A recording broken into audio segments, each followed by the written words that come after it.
ये सब भी होगा बुलेटिन का हिस्सा, लेकिन सबसे पहले आपको बताएं कि दासू मंसूबे पर काम जारी रहेगा। काम बंद होने की अफवाहें फैलाई गईं। पाकिस्तानी और चीनी एजेंसीज दासू वाकये की तहकीकात कर रही हैं। चीनी वफ्द ने कहा है कि हमारा और आपका बयानिया एक होना चाहिए। विफाकी वजीर दाखिला शेख रशीद की न्यूज कॉन्फ्रेंस। अफगान सफीर की बेटी के अगवा से मुताल्लिक कहा कि केस 72 घंटों में हल हो जाएगा। अफगान सफीर की बेटी घर से पैदल निकली, टैक्सी से खड्डा मार्केट पहुंची। जैसे जैसे तहकीकात कर रहे हैं, कड़ियां मिल रही हैं। खड्डा मार्केट से रावलपिंडी जाने की तहकीकात कर रहे हैं। भारत पाकिस्तान को बदनाम करने के लिए अपने मीडिया को इस्तेमाल करता है। भारत ने अफगान सफीर की बेटी के अगवा केस को बहुत उछाला। जबरदस्त मेहनत कर रही हैं। अब जॉइंट इन्वेस्टिगेशन है, उनके भी 15 लोग हैं और हमारी एजेंसीज के भी लोग हैं। हमारा बयानिया और आपका बयानिया एक होना चाहिए, क्योंकि पाकिस्तान और चीन की दोस्ती लाजवाल है। और कल जो इस बात को इतना उछाला गया था कि दासू में काम बंद हो गया है, वो रात को दासू की ऑर्गेनाइजेशन ने स्टेटमेंट जारी कर दी कि पाकिस्तानी भी वहाँ बहाल हैं और काम भी जारी रहेगा। और पाकिस्तान और सी पैक के जो प्रोजेक्ट्स हैं और पाकिस्तान के जो डैम्स के प्रोजेक्ट हैं, उस पर कोई हरफ नहीं आने दिया जाएगा। वजीर आजम इमरान खान साहब ने कल 2 मरतबा हदायत की कि अफगान एम्बेसडर की बेटी के केस को टॉप प्रायोरिटी पे जल्द अज जल्द इसकी तह तक पहुंचा जाए, मुलजिमों को कानून के दायरे में लिया जाए। एम्बेसडर की बेटी घर से पैदल निकली और मार्केट में आई और वहां से इन्होंने टैक्सी ली और शॉपिंग के लिए ये खड्डा मार्केट में उतरी। खड्डा मार्केट से इन्होंने एक और टैक्सी ली और जो हमारी फुटेज है वो इनको रावलपिंडी जाते बता रही है। इस केस की सारी कड़ियां मिल जाएंगी और हम इंटरनेशनल मीडिया को खास तौर पर, जिसको कि इंडिया ने मिसगाइड किया हुआ है, हकीकत के करीब ले जाने में कामयाब हो जाएंगे। दासू डैम का तामीराती काम जारी रहेगा। प्रोजेक्ट पर काम करने वाली चीनी कंपनी ने पाकिस्तानी मुलाजमीन को निकालने का नोटिस वापस ले लिया। तर्जुमान वापडा का कहना है कि डैम पर काम की बंदिश का मकसद हिफाजती इक़दामात को असर-ए-नौ मुनज़्ज़म करना था। जल्द काम दोबारा शुरू कर दिया जाएगा। दासू डैम की तामीराती काम का जल्द आगाज। चीनी कंपनी दोबारा काम करने के लिए तैयार। अपर कोहिस्तान वाक़े के बाद चीनी कंपनी ने दासू डैम का तामीराती काम मुअत्तल करने का फैसला वापस ले लिया। तर्जुमान वापडा के मुताबिक प्रोजेक्ट पर काम की बंदिश का मकसद हिफाजती इक़दामात को असर-ए-नौ मुनज़्ज़म करना था। शावरत से तामीराती काम चंद दिनों के लिए मुअत्तल किया था। चीनी कंपनी अनकरीब दासू प्रोजेक्ट पर तामीराती काम दोबारा शुरू कर देगी। मुलाजमीन को निकालने का नोटिस वापस लेकर उन्हें दोबारा काम पर बुला लिया गया है। अफगान सफीर की बेटी के अगवा के इल्जाम में पुलिस ने 2 अफराद को हिरासत में ले लिया। वाक़े का मुकदमा दर्ज कर लिया गया। लड़की ने अपना बयान भी कलम बंद करा दिया है। अफगान सफीर की बेटी का अगवा, पुलिस ने दर्ज कर लिया मुकदमा। इस्लामाबाद पुलिस ने अफगान सफीर की बेटी के अगवा का मुकदमा थाना कोहिसार में दर्ज कर लिया। मुकदमे में अगवा, तशद्दुद और धमकियां देने की दफात को शामिल किया गया है। लड़की ने पुलिस को अपना बयान कलम बंद करा दिया। अगवा के इल्जाम में 2 अफराद को हिरासत में ले लिया गया है। वाक़े की तहकीकात जारी है। अफगान वफ्द और तालिबान के दरमियान मुज़ाकरात का दूसरा दौर। फरीकैन अफगान मसले के सियासी तस्फिये पर बातचीत करेंगे। कतर में होने वाले मुज़ाकरात के पहले दौर में आर्जी जंगबंदी। रूस ने अफगानिस्तान की सूरत हाल पर नजर रखने के लिए अमेरिका को वस्त एशिया में फौजी अड्डे देने की पेशकश की है। रूसी अखबार ने इंकशाफ किया है कि अड्डे देने की पेशकश जिनेवा में रूसी सदर पुतिन की जानिब से अमरीकी हममनसब बाइडन को की गई। अफगानिस्तान में हुकूमती फोर्सेज और तालिबान में शदीद लड़ाई भी जारी। अफगान हुकाम ने परवान जिले का कंट्रोल वापस लेने का दावा कर दिया।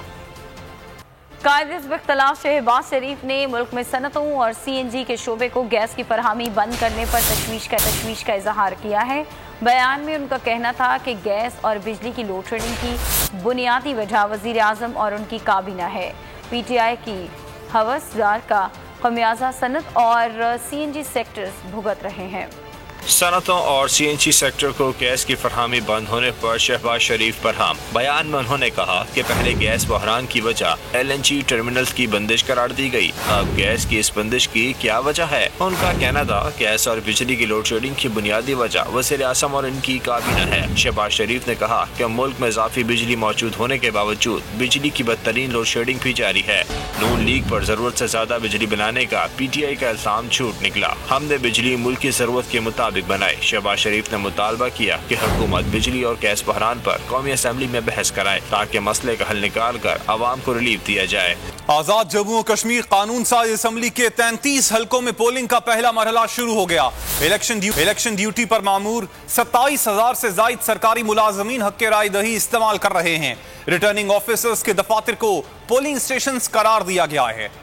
कश्मीर इलेक्शन में पोलिंग का पहला मरहला। इलेक्शन ड्यूटी पर मामूर सरकारी मुलाजमीन की वोटिंग। आजाद जम्मू कश्मीर कानून साज असम्बली के 33 हलकों में पोलिंग के पहले मरहले का आगाज हो गया। इंतखाबी जिम्मेदारियों पर मामूर सरकारी मुलाजमीन हक के राय दही इस्तेमाल करने रिटर्निंग ऑफिसर के दफ्तर पहुँच गए। पोलिंग ड्यूटी पर मामूर 5,114 प्रिजाइडिंग अफसरान, 7,336 पोलिंग अफसरान, 14,672 पोलिंग असिस्टेंट और हजारों सिक्योरिटी एहलकार अपने अपने हलके में वोट डाल रहे हैं। 27,000 से जायद सरकारी मुलाजमीन हक के राय दही इस्तेमाल करेंगे। मुलाजमीन के वोटों की गिनती 25 जुलाई के इलेक्शन के बाद की जाएगी।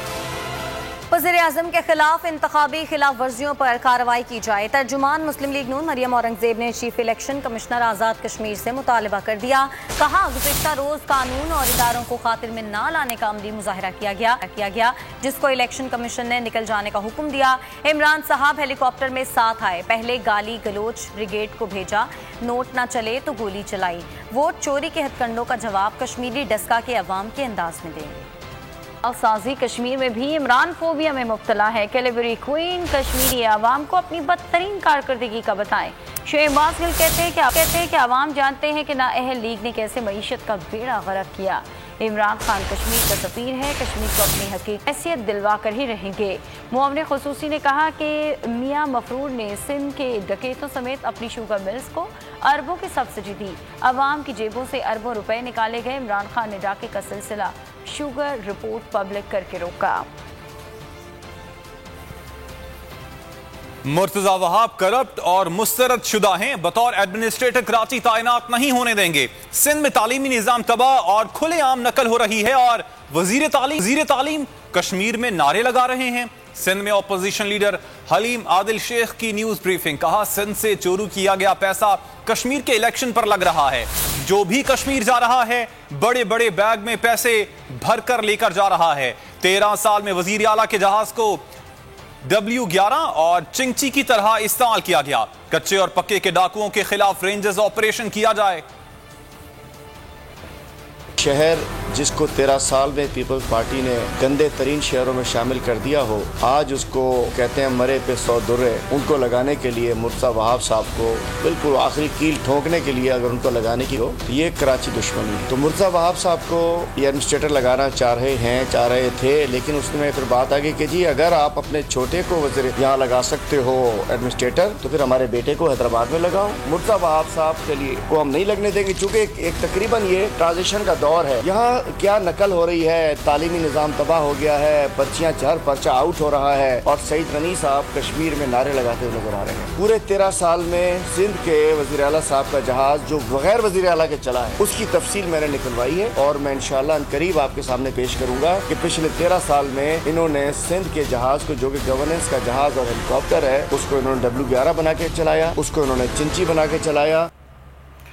वज़ीर इत्तलात सिंध ने हलीम आदिल शेख को नाकाम अपोजिशन लीडर करार दे दिया। कहा कि PTI ने इंजीनियर को अपोजिशन लीडर से निकालकर लैंड ग्रेवेड को लगा दिया। जमीनों पर कब्जा करके भत्ता लेने वाले इस मुंह से करप्शन की बात करते हैं। हलीम आदिल शेख का करप्शन पर बात करना बहुत बड़ा लतीफा है। नासिर हुसैन शाह ने कहा कि चोर मचाए शोर वाला काम हलीम आदिल साहब बेहतर करते हैं। पीपल्स पार्टी पर नौकरियां बेचने का इल्जाम वो लगा रहे हैं जो इलेक्शन में पार्टी टिकटें बेचते हैं। PP ने PTI लीडरशिप की नींदें उड़ा रखी हैं।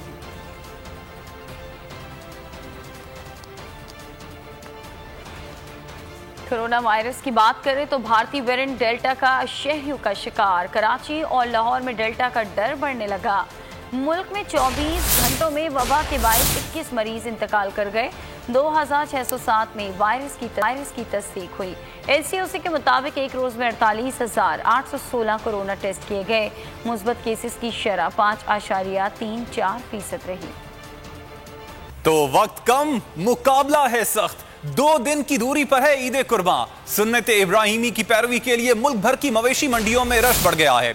कहीं कोई भाव कर रहा है तो कई जानवरों के दाम सुनकर उल्टे पांव लौट रहा है। तफसीलात इस रिपोर्ट में। से कबल आखिरी इतवार हर कोई जानवर खरीदने के लिए तैयार, बड़ा हो या बच्चा, हर किसी के लबों पर है बस एक बात, चलो जानवर की खरीदारी के लिए मवेशी मंडी साथ। कराची से खैबर तक तलाश है सभी को अच्छे और सस्ते जानवर की। कराची सुपर हाईवे पर कायम मवेशी मंडी खचा खच भरी है। छुट्टी की रोज कोशिश है कि जानवर लेकर ही घर जाएं। पंजाब में भी मवेशी मंडी की रौनक उरूज पर है। बैल और बकरों की जहाँ खूबसूरती है मिसाली, वहीं आसमान छूते दाम भी कर रहे हैं जेबें खाली। अरसर दराज से माशाल्लाह 15 से 20 साल से मेरे और मेरे पापा का शौक़ है कि अच्छी से अच्छी कुर्बानी करना। हमें पता चलता है कि कहीं भी पूरे पाकिस्तान में जहाँ कोई खूबसूरत जानवर है हम जाते हैं, वहाँ जाके विजिट करते हैं। हैदराबाद में छुट्टी के रोज शहरी मंडी पहुँच गए। कहीं जानवर के दांत चेक किए जा रहे हैं तो कहीं ग्राहक और व्यापारी में भाव ताव है जारी। व्यापारी लाड प्यार से पाले हुए जानवरों को किसी तौर कम कीमत बेचने पर तैयार नहीं। तरफ जहाँ मवेशी मंडी के हवाले से मजीद खबरें भी बुलेटिन का हिस्सा बनाएंगे। एक अहम खबर आपको कराची से देंगे। साबिक वज़ीर आला सिंध मुमताज भुट्टो इंतकाल कर गए हैं। मुमताज भुट्टो तवील अरसे से अलालत के बायस कराची के अस्पताल में जेर इलाज थे। 94 साला मुमताज भुट्टो पीपल्स पार्टी बानी जुल्फिकार अली भुट्टो के कजन थे। अहम खबर आपको दे रहे हैं, अफसोसनाक खबर है कराची से। साबिक वज़ीर आला सिंध मुमताज भुट्टो इंतकाल कर गए हैं। मुमताज भुट्टो तवील अरसे से अलालत के बायस कराची के अस्पताल में जेर इलाज थे। 94 साला मुमताज भुट्टो पीपल्स पार्टी के बानी जुल्फिकार अली भुट्टो के कजन थे। अहम खबर आपको दे रहे हैं, अफसोसनाक खबर है कराची से। साबिक वज़ीर आला सिंध मुमताज भुट्टो इंतकाल कर गए हैं। मुमताज भुट्टो तवील अरसे से अलालत के बायस कराची के अस्पताल में जेर इलाज थे। 94 साला मुमताज भुट्टो पीपल्स पार्टी के बानी जुल्फिकार अली भुट्टो के कजन थे। अहम खबर आपको दे रहे हैं, अफसोसनाक खबर है कराची से। साबिक वज़ीर आला सिंध मुमताज भुट्टो इंतकाल कर गए हैं। मुमताज भुट्टो तवील अरसे से अलालत के बायस कराची के अस्पताल में जेर इलाज थे।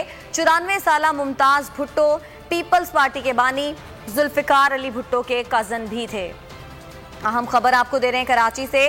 साबिक वज़ीर आला सिंध मुमताज भुट्टो इंतकाल कर गए हैं। मुमताज भुट्टो तवील अरसे से अलालत के बायस कराची के अस्पताल में जेर इलाज थे। 94 साल उनकी उम्र है। मुमताज भुट्टो बानी जुल्फिकार अली भुट्टो के कज़न थे। अहम खबर आपको दे रहे हैं कराची से, जहां पर साबिक वज़ीर आला सिंध मुमताज भुट्टो इंतकाल कर गए हैं। मुमताज भुट्टो तवील अरसे से अलालत के बायस कराची के अस्पताल में जेर इलाज थे। 94 साल उनकी उम्र थी। शहराज महमूद पठान हमारे नुमाइंदे हमारे साथ मौजूद है, मजीद उनसे बात करेंगे। जी शहराज बताइएगा।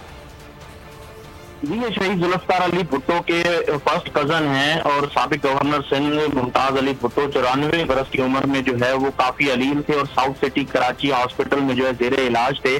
आज उनका जो है वो इंतकाल हो गया और उनका जो है वो उसकी तस्दीक उनके तर्जुमान इब्राहिम अब्रो की जानिब से जो है वो की गई है। अब डिफेंस 4 में जो है वो 4 नंबर बेंगलोर में उन्हें लाया गया कराची में और उसके बाद अब जो है वो उनके बेटे अमीर बख्श भुट्टो जो है उन्हें लाड़काना जो है वो लाया जाएगा और यहाँ पर जो है उनकी अब इस का जो है वो बाज़ाब्ता ऐलान उनके बेटे की जानिब से किया जाएगा कि उनकी कब जो है वो तदफीन कहाँ पर की जाती है। बहुत शुक्रिया शहराज महमूद पठान। और एक बार फिर बात कर लेते हैं मवेशी मंडी की। तो मवेशी मंडी जाने वालों के लिए बुरी खबर यह है कि महकमा दाखिला सिंध ने नया हुक्मनामा जारी कर दिया। कोरोना वैक्सीन कार्ड के बगैर मंडी में नो एंट्री। इसी बारे में देखिए ये रिपोर्ट। तो मुल्क भर की मवेशी मंडियों में खूब गहमा गहमी है। जानवरों की खरीदारी भी जारी है। शहरियों को जानवर महंगे होने का शिकवा भी है। व्यापारियों को दाम ना मिलने की शिकायत भी है। मंडियों के भाव ताव के हवाले से मालूमात मजीद दे लेते हैं। इस वक्त कराची में हमारे साथ मौजूद हैं बोल न्यूज़ के नुमाइंदे अब्दुल हसीब। इस्लामाबाद से हमें ज्वाइन करेंगे अलादित्ता, जबकि लाहौर में मौजूद हैं बोल न्यूज़ के नुमाइंदे जुनैद अहमद। सबसे पहले शहर कायद कराची का रुख करते हैं। बताइएगा अब्दुल हसीब, पिछले साल की निस्बत इस साल रेट हाई हैं? जी बिल्कुल, यकीनी तौर पर रेट में तो फ़र्क आया है। पिछले साल की निस्बत से इस बार कीमतें ज़्यादा हैं। इस बार जो है 3 से 5 मन तक का जानवर है वो 1 लाख से कीमत उसकी ज़ायद है। गुज़िश्ता साल 1 लाख तक की कीमत में 3 से 5, 3 साढ़े 3 मन तक का जानवर मिल जाता था। ये तो बात की कीमतों की, लोग यही शिकायत करते हैं कीमतें ज़्यादा हैं, लेकिन इसके वक्त सूरत हाल ये है कि VIP ब्लॉक के अंदर ज़्यादातर जानवर जो है वो फ़रोख्त हो चुके हैं। मवेशी मंडी इंतज़ामिया के मुताबिक 6.5 लाख के करीब जानवर जो है वो लाए गए थे।